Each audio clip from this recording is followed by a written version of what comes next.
है ना। ऐसा ही दुख का कारण, परिग्रह दुख का कारण है। रुपया पैसा जो धन है यही दुख का कारण है, ये बाकी दुख सब का ठीक कारण है। है। तो क्या महाराज छोड़ दे इसको ऐसी? बिल्कुल छोड़ अरे कैसे छोड़ दे? उसके बगैर काम भी नहीं चलता। हाँ ऐसा।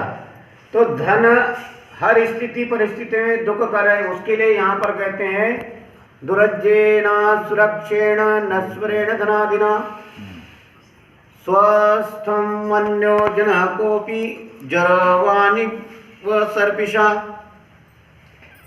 आचार्य भगवान कहते हैं दुर्जयेन, बड़ी कठिनाइयों से कमाए जाने वाला रुपया ऐसे नहीं मिलता। धन जो है बड़ी कठिनाई से, परिश्रम से मिलता है। ठीक है महाराज। हाँ, ऐसे नहीं मिला, कठिनाई से मिलता है, ऐसे सरलता से नहीं मिलता है। सही बात। बहुत परिश्रम करना पड़ता है रुपया पैसा कमाने के लिए। वो तो ठीक है जिनका पूर्व जन्म का पुण्य हो कि उनके दादाजी ने पिताजी ने कमा के रखा है तो भाई ठीक है, लेकिन जो कमाता है उसको पता चलता आज आपके बाजार भाव में कोई तेल का पीपा 1500 का हो तो बोले 5-7 रुपये बचेंगे उसके, और बड़े मुश्किल से। ऐसा ही है।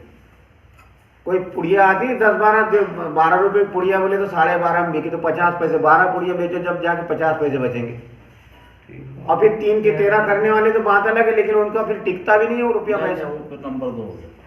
तो ऐसा बड़ी कठिनाई से कमाए जाने वाला तथा असुरक्षेण, सुरक्षित न रहने वाला, इसके सुरक्षित रहता भी नहीं है।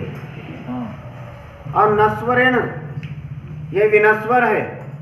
धनादिना यानी धन पुत्रादि के द्वारा स्वस्थम मन्य यानी अपने आप को स्वस्थ सुखी मानने वाला, अपने आप को सुखी मानने वाला। कह अपि जना, कोई भी मनुष्य सर्पिषा मतलब घी तूप पीकर ज्वरवानी व ज्वर से पीड़ित मनुष्य की तरह मूर्ख होता है। ऐसा कठिनाइयों से कमाए जाने वाला जो धन है और जो सुरक्षित नहीं रहने वाला है, नश्वर है, ऐसे धन को, जो धन पुत्रादि के द्वारा अपने आप को जो जैसे रुपया पैसा है पुत्रादि है, ऐसे धन को प्राप्त करके अपने आप को जो सुखी मानता है, तो उसके लिए आचार्य भगवान कहते हैं कि वो आदमी कैसा है, वो मनुष्य कैसा है।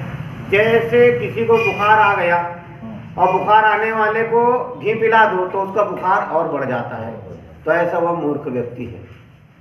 इसलिए बताएं कि पहले तो धन बड़ी कठिनाई से, परिश्रम से, बड़े कष्ट से कमाया जाता है।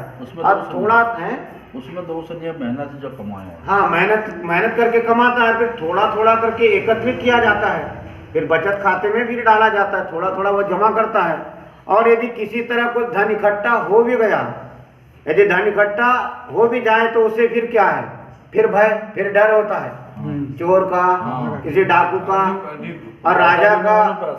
और तो कहे चोर डाकू की तो बात छोड़ो, अपने भाइयों का ही डर होता है। हाँ सही बात है। मसकते कब कंटी मार दे, कब मसकते पता नहीं है। बहुत जमाना आ गया। घर का चोर पता भी नहीं लगने देता। आपके 10,000 रखे तो उसमें से पूरे नहीं ले जाता वो। हाँ, तो समझ में आ जाती कहाँ का चोर है।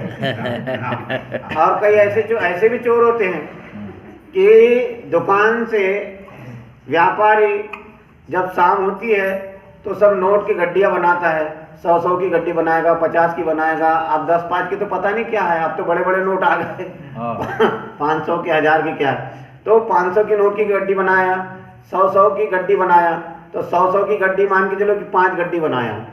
अब चालाक आदमी घर में जो चोर बैठा वो क्या करता है, तो 100 की गड्डी भी बनाए, 5 है, और 10-10 की भी गड्डी बनाए, तो 10-10 की वो कितनी है, 100 नोट रहेंगे 10-10 के, तो कितने हो जाएंगे, 1000। और 100 की नोट की गड्डी बनाएंगे तो कितने हो जाएंगे, 10,000। तो चालाक आदमी वो क्या करता है, अपनी चालाकी देखो, 10-10 की गड्डी में से क्या कर, 10-10 की गड्डी में क्या करेगा, और 2-3 नोट फंसा देगा, और 100 की गड्डी में से 2-4 नोट निकाल लेगा। और वो व्यापारी जो सेठ है ध्यान से नोटों की गड्डी बनाता है, अब घर ले जाता है। अब ये घर से वापस जब दुकान आता है तो उसका बैंक क्या रहता है, उसका नहीं डालना पड़ता है रोज उसका, तो जमा करता, तो फिर से नोट नापे जाते हैं। नोट नापने की पद्धति ऐसी, एक बार में संतुष्ट नहीं होता आदमी, एक बार सही भी हो जाए फिर भी बोलते एक बार और नाप लो क्या भैया, नाप लेना भैया थोड़ा सा, तो फिर दुकान पे आके फिर नोट नापता है। तो फिर देखता है यार ये मुनीम जी अच्छे नहीं है, देखो 10 की गड्डी में 100 नोट होने थे, यहाँ 103 हो गए, कैसे नोट नापे थे तुमने? मुनीम जी बोलता साहब गलती हो गई, क्षमा करना, हो सकता है भाई 100 की 103 की गड्डी बन गई। ये बोले हाँ 100 की एक 3 नोट ज्यादा होगा उसमें, भले ऐसा नहीं करना, नुकसान हो जाता है, बराबर नापा करो। 30 रुपए गए, एक एक रुपया कमाने में बड़ी तकलीफ जाती है, तुमने 30 रुपए बेकार जाते, किसी को दे देते, वापस नहीं देता। फिर 100 की गड्डी का नंबर आ, 100 की गड्डी देखी तो उसमें 3 कम निकले, अरे ये क्या हुआ? अब ये चालाकी किसकी है?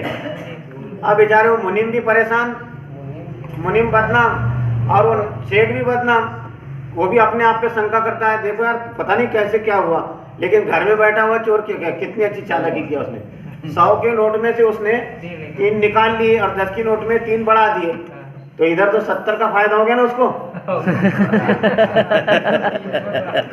तो ऐसी धन की स्थिति है, ये धन जो है वास्तव में दुखकारी है, दुख देने वाला है। तो इसको चोर डाकी, चोर है, डाकू है, भाई है, पुत्र मित्र स्त्री पत्नी, सबसे मतलब मैंने डर ही बना रहता है।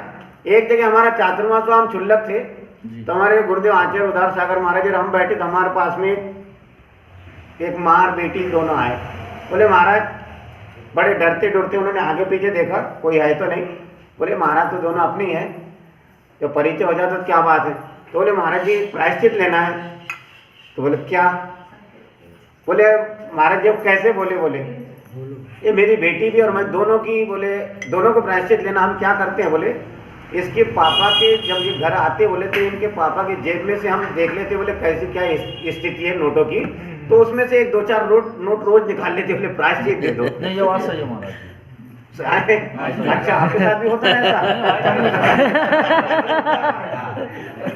तो ये स्थिति है, डर बना रहता है, डर बना, ये चोर लुटेरों का तो बिल्कुल बना ही रहता है। और फिर क्या है, ये जो रुपया पैसा कैसा है, बड़े कठिनाई से किसी तरह इसको सुरक्षित रखना बड़ा मुश्किल जाता है, सुरक्षित नहीं रहता।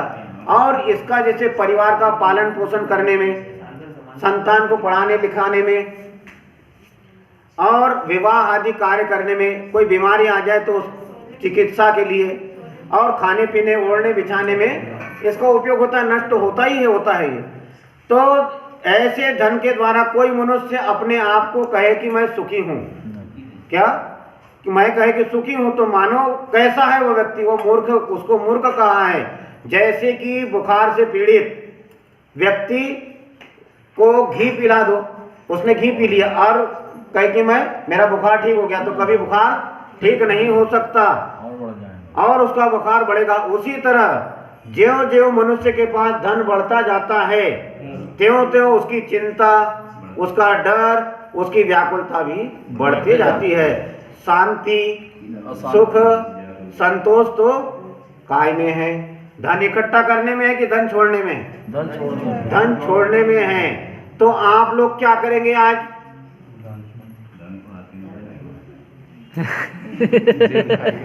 धन को हाथ नहीं लगाएंगे।